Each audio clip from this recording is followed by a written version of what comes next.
आज हम लोग थेल्स थ्योरम के बारे में और थेल्स थ्योरम कन्वर्जन मतलब थेल्स थ्योरम के विलोम ये दोनों को सिद्ध करेंगे। थेल्स थ्योरम क्या कहता है? थेल्स थ्योरम को हम लोग बीपीटी भी कहते हैं।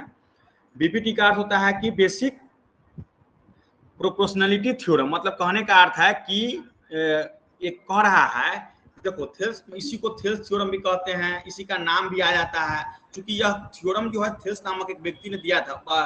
थेल्स नामक एक मैथमेटिशियन ने सिद्ध किया था, इसलिए इसका नाम थेल्स पड़ा, थेल्स थ्योरम पड़ा। इसमें कह रहा है if a line is drawn parallel to one side of a triangle, देखो इफ लाइन इज ड्रॉन, एक लाइन जो हम ड्रॉन किए parallel to one side of a point, one side of a triangle, एक लाइन है, हम जो D जो है बीसी के क्या किए हैं, एक लाइन बीसी के ठीक, मतलब कि देखो यहाँ पे सबसे पहले हम क्या किए हैं, पहले इसको एक बार फिर से देख लीजिए। If a line is drawn parallel to one side of a triangle to intersect the other two sides in distinct points, the other two sides are divided in the same ratio. इसका अर्थ हुआ कि एक भुजा के समानांतर, जो भुजा मतलब एक भुजा के समानांतर जो एक भुजा है उसका आधार के समानांतर अगर एक रेखा खींची जाती है तो वह जो भुजा है उसको समान अनुपात में क्या करती है, विभाजित करती है।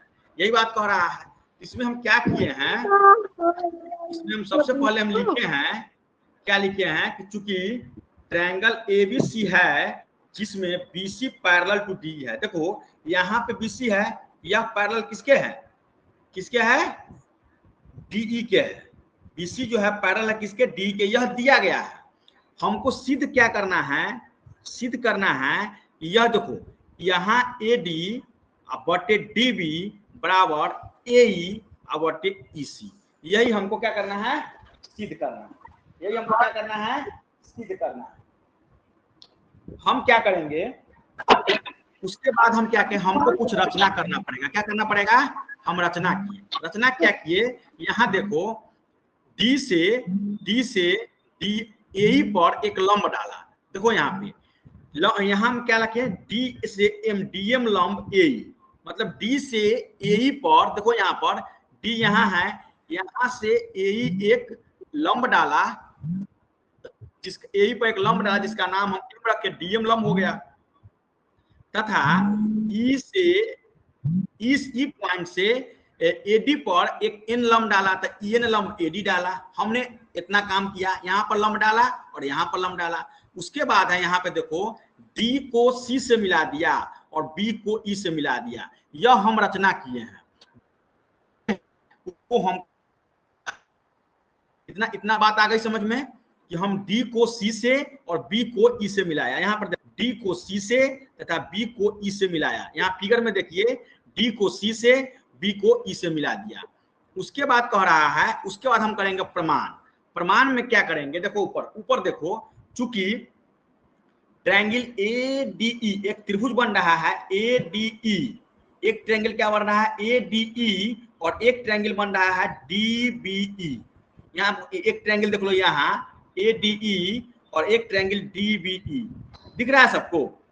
अब इसमें हम क्या करेंगे, इसका क्षेत्र चूंकि एक ही इसमें क्या है, चूंकि डी दोनों में कॉमन है, बेस एक ही है, इसमें क्या है एडी है, इसमें क्या है बीडी है, तो हम क्या किए, ट्रायंगल एडीई का क्षेत्रफल, देखो यहाँ पे ट्रायंगल एडीई का क्षेत्रफल और बटे हम निकाल लिए ट्रायंगल डीईबी का क्षेत्रफल, ट्रायंगल डीईबी का क्षेत्रफल।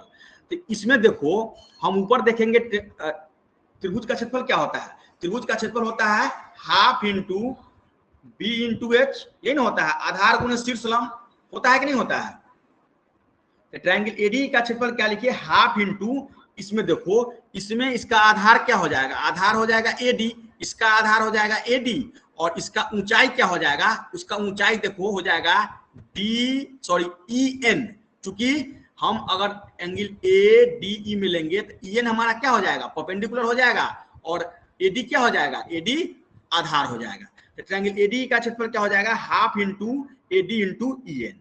और ट्रायंगल डीईबी में देखो, डीईबी में देखेंगे तो इसका भी क्या हो जाएगा, हाफ, इसका आधार हो जाएगा डीबी, इसका आधार हो जाएगा डीबी, और इसका ईएन कैसे होगा, देखो यहाँ पर अगर हम एक फिगर बना दे, यहाँ पर थोड़ा समझने की कोशिश करो कि मान लीजिए यह ट्रायंगल है, यह ट्रायंगल है, जैसे ही बनाया हुआ है वैसे ही समझो, कि ऐसे अगर मान लीजिए बनाया हुआ है और यहाँ से ई है, अगर इस पर हमको परपेंडिकुलर डालना होगा तो देखो परपेंडिकुलर तो यहीं से डलाएगा, तो यहीं से अगर मान लीजिए यहाँ से हम डलाएंगे इस लाइन को आगे बढ़ा देंगे तो यह परपेंडिकुलर होगा कि नहीं होगा, तो यही हाइट हो जाएगा, लंब ही इसका हाइट हो जाएगा, तो इसका en हो जाएगा, तो half into dv into en। अब देखो 1/2 से 1/2 कैंसिल हो गया और en से en कैंसिल हो गया, इसमें क्या बच गया, ad बच गया और इसमें dv बच गया, तो क्या हो जाएगा ad/dv। इसको हम इक्वेशन मान लेंगे 1, इसको इक्वेशन क्या मान लिए हम 1 मान लिए, क्या मान लिए इक्वेशन 1 मान लिए, समीकरण 1 मान लिए। अब उसके बाद हम क्या करेंगे, फिर जो है ट्रायंगल, देखो अब क्या करेंगे, अब फिर से फिगर में देखो फिर कह रहा है फिर से ट्रायंगल ADE, फिर से एक ट्रायंगल लेंगे, पुनः लेंगे ADE फिर लेंगे, लेकिन अब जो दूसरा ट्रायंगल लेंगे वो लेंगे DEC या DC, कुछ भी नाम कहो, एक सीरीज में होना चाहिए DEC। अब DEC में देखो, अब देखो ट्रायंगल ADE का क्षेत्रफल तो फिर वही हो जाएगा हाफ इंटू, इसमें हो जाएगा AE, अब AE इसका आधार हो गया और इसका लंब हो जाएगा DM। यहाँ पर देखो इसका आधार जो है अब D से M है तो DM इसका हाइट हो जाएगा और इसका क्या हो जाएगा हाफ इंटू, इसका क्या हो जाएगा EC हो जाएगा, EC इंटू DM, वही जैसे अभी पता है उसी प्रकार हो जाएगा। तो इसके 1/2 से 1/2 कैंसिल हो गया और DM से DM कैंसिल हो गया, मतलब AE/EC इसमें बचा। अब इक्वेशन समीकरण इसको 1 और इसको समीकरण हम मान लिए हैं 2, क्या माने हैं समीकरण 1 और समीकरण 2।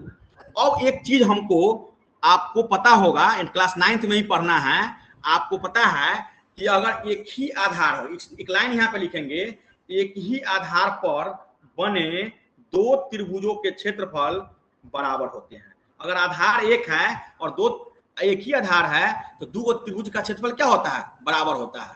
तो जो ही बराबर होगा इसका मतलब क्या है कि ट्रायंगल DEB का जो क्षेत्रफल हो जाएगा, ट्रायंगल DEB का जो क्षेत्रफल हो जाएगा वो ट्रायंगल DEC के क्षेत्रफल के बराबर हो जाएगा। मतलब यहाँ फिगर में अब देखो ट्रायंगल DEB का क्षेत्रफल देखो, यहाँ पे ट्रायंगल DEB का एक ही आधार है DE और DEC एक ही आधार है DE, तो इसका मतलब है कि यह बराबर यह हो जाएगा, ट्रायंगल DEB का क्षेत्रफल बराबर हो जाएगा ट्रायंगल DEC का क्षेत्रफल। तो यहाँ पर देखो हमने लिख दिया चूंकि ट्रायंगल DEB का क्षेत्रफल बराबर ट्रायंगल DEC का क्षेत्रफल, इसका मतलब क्या, अब समीकरण 1 और समीकरण 2 से हम करेंगे तो क्या हो जाएगा AD/DB बराबर AE/EC। इसको क्या हो गया प्रूव हो गया, यही थेल्स थ्योरम है और इसको हमने प्रूव कर दिया। इसमें कहीं से कोई दिक्कत है, अगर दिक्कत है तो बोलिए, कोई दिक्कत है बोलिए एक बार, कोई दिक्कत नहीं। चलिए अब हम चलते हैं नेक्स्ट थ्योरम, इसका अपोजिट थ्योरम विलोम उसको हम लोग बोलते हैं, थेल्स थ्योरम कन्वर्जन उसको भी हम लोग बोलते हैं अंग्रेजी में, जो भी आपको मन होगा उसको आप उसको लिख सकते हैं। चलिए अब कह रहा है थ्योरम, अब देखो अब कह रहा है यहाँ पे देखो कह रहा है if a line divides any two sides of a triangle in the same ratio then the line is parallel to the third side. कुछ नहीं कह रहा, पहले क्या था एक भुजा के समानांतर अगर कोई रेखा खींची जाए तो वह जो साइड्स को क्या करता है अनुपात में बांटता था। अब कह रहा है यह अनुपात में बांट रहा है, यह अनुपात में मतलब AD देखो यहाँ पर AD/DB बराबर AE/EC दिया गया है। अब तुमको सिद्ध करके दिखा देना है कि जो DE जो है या DE जो है वह BC के समानांतर है, यही सिद्ध करके हमको तो क्या करना है दिखा देना है। हम कुछ नहीं करेंगे, हम जो दिया गया है हम उसको लिख लेंगे। क्या दिया गया है तो दिया गया है ABC एक त्रिभुज है जिसमें DE भुजा AB और AC को क्रमशः D और E बिंदु इस प्रकार विभक्त करती है कि देखो यहाँ ABC एक त्रिभुज है, यहाँ पर देखो ABC एक ट्रायंगल है जिसमें DE भुजा देखो यहाँ पे DE है, यहाँ पे DE है, DE भुजा AB पर D यहाँ है और AB और AC को E बिंदु पर इस प्रकार विभक्त करती है कि इस प्रकार वह बांट रहा है कि AD बटा DB, यहाँ पर देखो AD बटा DB बराबर AE बटा EC, यह दिया गया है। क्या किया गया है? दिया गया है। हम कुछ नहीं करेंगे, हम बस जो हमको करना होता है, हम बार बार कह रहे हैं कि जो हमको करना होगा उसको हम सबसे पहले क्या करते हैं? लिख लेते हैं। क्या कहते हैं? लिख लेंगे। तो लिखने के लिए हम क्या करेंगे? चूंकि सिद्ध करना है, क्या सिद्ध करना है? तो सिद्ध करना है कि DE पैरेलल है किसके? BC के। यह जो DE है यह पैरेलल है किसके? BC के। यह तुमको साबित करके दिखा देना है। तो हम कंस्ट्रक्शन में क्या करेंगे? रचना में क्या करेंगे? रचना में हम क्या करेंगे? देखो DE डैश D से E डैश, देखो यहाँ पे पॉइंट D पर देखो, सभी कोई स्क्रीन पे D पर देखिए। D से हम E डैश AE पर एक E डैश BC के पैरेलल एक रेखा खींची। हम मान लिए हैं कि BC के पैरेलल DE डैश क्या किए? एक रेखा खींचे हैं। हम रचना किए हैं। क्या किए हैं? रचना किए हैं। इतना हम काम कर लिए। इतना काम करने के बाद हम प्रमाण पर चलते हैं। प्रमाण हमारा क्या होगा? मतलब प्रमाण इसमें होता है उत्पत्ति। उत्पत्ति में क्या होगा कि चूंकि DE अभी हमने माना ना कि DE डैश BC के समानांतर है, हमने माना। तो यहाँ पे देखो DE डैश चूंकि पैरेलल है BC के, हमने माना। इसको हम यहाँ पे लिख लिए। अब यहाँ पे जो ही लिखे तो जो ही कोई एक भुजा दूसरी भुजा के मतलब एक लाइन दूसरी लाइन के क्या है? समानांतर है। एक भुजा दूसरी भुजा के समानांतर है। इसका मतलब क्या है कि अगर थेल्स थ्योरम को हम लगाएंगे तो थेल्स थ्योरम क्या कहता है कि भुजा को समान अनुपात में विभाजित करता है। तो समान अनुपात में विभाजित करता है, इसका मतलब क्या हो जाएगा? इसमें क्या देखो, इसमें क्या हो जाएगा? इसमें क्या हो जाएगा? AD, इसमें क्या हो जाएगा? DB, और उसमें क्या हो जाएगा? AE डैश, और इसमें क्या हो जाएगा? E dash C। होगा कि नहीं होगा? देखो यहाँ पे यह E अभी थोड़ा देर के लिए इसको अभी हमको बम्बई भेज दो। थोड़ा देर के लिए E को हम लोग मुंबई भेज देंगे और यहाँ E के जगह पर E डैश हम मान लेंगे। AE डैश अब बटे E डैश C, भुजा को अनुपात में बांट दिया। अब यहाँ पे थेल्स थ्योरम यह हो गया। इसको हम मान लेंगे समीकरण 1। क्या मान लेंगे? समीकरण 1। अब यहाँ पे हम समीकरण 1 जब माने तो अब देखिए यहाँ पे देखिए AD बटे DB, तो AD बटे DB हम लिखे। अब AE डैश बटे E डैश C को AE बटा EC यहाँ नहीं। अब यहाँ देखो सब, चूंकि यहाँ देखो दिया गया है, क्या दिया गया है? AD बटे DB बराबर AE बटे EC यहाँ दिया गया है। तो हम इक्वेशन एक यहाँ पर लिख लिए AD, यहाँ पे देखो AD बटे DB बराबर AE बटे EC, यह दिया गया है और इसको हम समीकरण 2 मान लिए। क्या मान लिए? समीकरण 2 मान लिए। अब देखो समीकरण 1 और समीकरण 2 से हम गौर करेंगे, इक्वेशन 1 और इक्वेशन 2 को गौर करेंगे तो हम पाएंगे कि LHS दोनों में बराबर है। इसका मतलब राइट हैंड साइड बराबर हो जाएगा। बायां पक्ष बराबर है, इसका मतलब क्या हो जाएगा? दाहिना पक्ष बराबर हो जाएगा। जो ही दाहिना पक्ष बराबर होगा इसका मतलब है क्या? जो ही दाहिना पक्ष बराबर होगा इसका मतलब क्या है कि AE डैश बटे E डैश C बराबर AE बटा EC। इतना आ गया। और जो ही इतना आया AE डैश बटे E डैश C बराबर AE बटा EC आ गया। अब यहाँ पर देखो यह तभी एक लाइन लिखेंगे, यह तभी संभव है जब E डैश और E समपाती है। समपाती का सेंस होता है कि वह एक ही लाइन पे है। यह जो लाइन आप देख रहे हैं यहाँ फिगर में देखिए, यह जो लाइन आप देख रहे हैं कि E डैश है और E है, ये कब होगा? मतलब एक ही लाइन पर होगा, तब जाके यह दोनों क्या हो जाएगा? बराबर हो जाएगा। क्या हो जाएगा? बराबर हो जाएगा। इसलिए AE यहाँ पर देखो, इसलिए AE बराबर हो जाएगा AE डैश, AE बराबर हो जाएगा AE डैश, अर्थात क्या हो जाएगा? DE dash.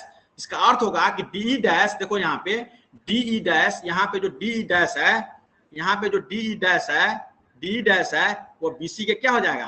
पैरेलल हो जाएगा। तो DE डैश यहाँ पे देखो, अर्थात DE डैश पैरेलल हो जाएगा BC के, और यहाँ पे DE डैश पैरेलल हो जाएगा BC के। इसका मतलब क्या हो जाएगा? DE डैश के लिए भी हम लिख सकते हैं DE पैरेलल क्या हो जाएगा? BC के। इसका प्रूव हो गया। मतलब कि थेल्स थ्योरम का विलोम भी हम लोग क्या कर लिए? प्रूव कर लिए। थेल्स थ्योरम को भी प्रूव कर लिए, थेल्स थ्योरम के कन्वर्जन को भी हम लोग प्रूव कर लिए।